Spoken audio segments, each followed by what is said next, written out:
Hello বন্ধুরা, তোমরা কেমন আছো? আশা করি ভালো আছো। আমিও খুব ভালো আছি। আমি পিঙ্কি। নতুন একটা ভিডিও তোমাদের সামনে নিয়ে এসেছি। তো ভিডিওটা আমি কেন করেছি, কিসের জন্য করেছি, সাথে থাকো। ভিডিওটা প্রথম থেকে শেষ অবধি দেখো, তাহলে বুঝতে পারবে।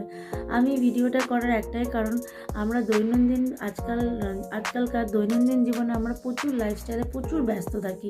কেউ হাউস ওয়াইফ, সেও ব্যস্ত। আবার বাইরে ওয়ার্ক লেডি, সেও ব্যস্ত। আমরা ঘরোয়াভাবে আমরা স্কিন কেয়ার করতে পারি না। তো আমাদেরকে স্কিন কেয়ার প্রপারলি করতে গেলে কোন কোন দিক ফলো করতে হবে, সেটা আমি দুভাবে ভাগ করেছি।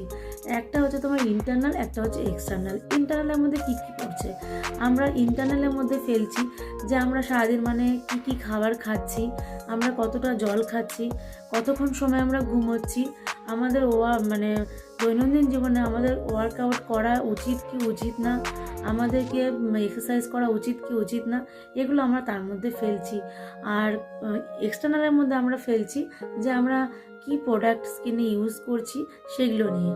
তো এবার ইন্টারনালের মধ্যে যেগুলো পড়ছে, মানুষের সারাদিন কতক্ষণ ঘুমানো উচিত।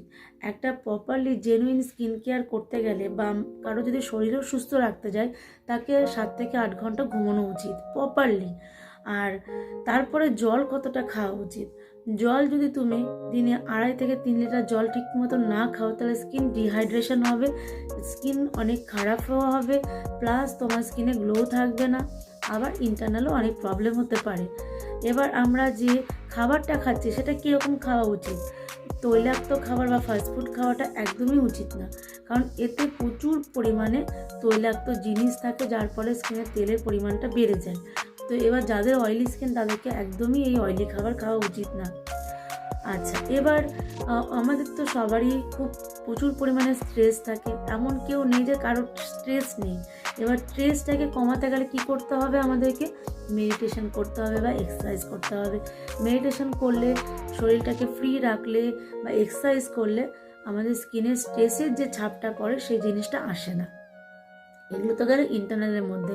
এবার এক্সটার্নালে আমাদের কি কি পড়ছে, এক্সটার্নালে আমরা কিভাবে করব। তো এক্সটার্নাল করতে গেলে যেটা আমাদেরকে প্রথমে ফলো করতে হবে, আমাদের এখন বাজারে প্রচুর পরিমাণে কসমেটিক্স চলে এসছে। এবার আমরা যদি বাজারে গিয়ে সব রকম কসমেটিক্স তুলে নিয়ে আসি, আমাদেরকে স্কিন কেয়ার করা হবে? নিশ্চয়ই হবে না। তাহলে আমাদেরকে স্কিন কেয়ার করতে গেলে কি করতে হবে, স্কিন কেয়ার করতে গেলে আমাদেরকে প্রথমে যেটা ফলো করতে হবে, আমার স্কিন টাইপটা কি, আমার স্কিনে কি নিড, আমার স্কিনে কি দরকার, আমার কিসের আমার প্রবলেম, সেটাকে আগে জানতে হবে।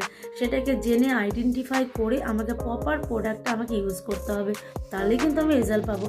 নাহলে আমাকে আজকে এই কোম্পানি, কালকে ওই কোম্পানি, কালকে সেই কোম্পানি আমাকে ইউজ করতে হবে।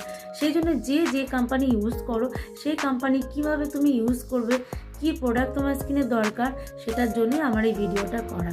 তো ভিডিওটাতে আমি আজকে এতটুকুনি বলেই আমি শেষ করছি।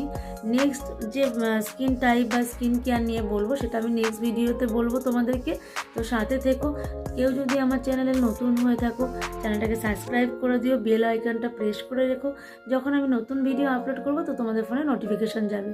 আর ভিডিওটা যদি ভালো লাগে, লাইক করো, শেয়ার করো, কমেন্ট করো। Bye bye. আজকের মতন এখানেই ভিডিওটাকে শেষ করছি।